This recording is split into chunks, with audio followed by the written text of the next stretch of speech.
டெய்லியுமே இட்லி தோசைன்னு சாப்பிட்டு போர் அடிச்சிருந்துச்சு. இன்னைக்கு இட்லி மாவுலயே கார பணியாரம் தான் ஊத்தியிருந்தேன். அதுக்கு முன்னாடி நம்மளோட ஃபாலோவர் அபர்ணா அண்ட் ரைஹானா அவங்க 2 பேத்துக்குமே ஒரு ஹாய் சொல்லிக்கலாம். இப்போ பேன்ல ஆயில் ஊத்திட்டு கடுகு, உளுத்தம்பருப்பு, கடலைப்பருப்பு, வெங்காயம், கருவேப்பிலை, கொத்தமல்லி, அப்புறம் நம்ம துருவி வச்சிருக்க கேரட், தேவையான அளவு உப்பு சேர்த்து நல்லா வதக்கிக்கலாம். ரொம்ப வதங்கணும்னு அவசியம் இல்லை. 3/4 பாகம் வதங்கினா போதும். அதுக்கப்புறம் நம்ம எடுத்து வச்சிருக்க மாவுல இதை எடுத்து மிக்ஸ் பண்ணி வச்சுக்கலாம். இப்போ கார சட்னி பண்றதுக்கு அதே பேன்ல ஆயில் ஊத்திட்டு 4-5 பல்லு பூண்டு, காரத்துக்கு தகுந்த மாதிரி வரமிளகா, கொஞ்சமா புளி, வெங்காயம், அப்புறம் தக்காளி, உப்பு சேர்த்து நல்லா வதக்கிக்கலாம். வதங்கினது ஆறுன உடனே மிக்ஸி ஜாரில் போட்டு ஃபைன் பேஸ்ட்டாக அரைச்சி எடுத்து இப்போ தாளிப்பு கொடுத்துக்கலாம்.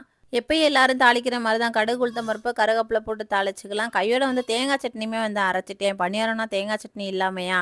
இப்போ பணியாரக்கல்ல ஆயில் அப்ளை பண்ணிட்டு ஒன்று ஒன்றா ஊற்றி எடுத்துக்கலாம். மாவு ரொம்ப தண்ணியாக்கிறாதீங்க. கொஞ்சம் கெட்டியாக இருக்க மாதிரி பார்த்துக்கோங்க. அன்னைக்கு டின்னரை சூப்பராக சாப்பிட்டு முடிச்சாச்சு. இந்த மாதிரி வீடியோஸ்க்கு நம்ம பேஜை ஃபாலோ பண்ணிட்டு ஒரு லைக் பண்ணிக்கோங்க. தேங்க்ஸ் ஃபார் வாட்சிங்.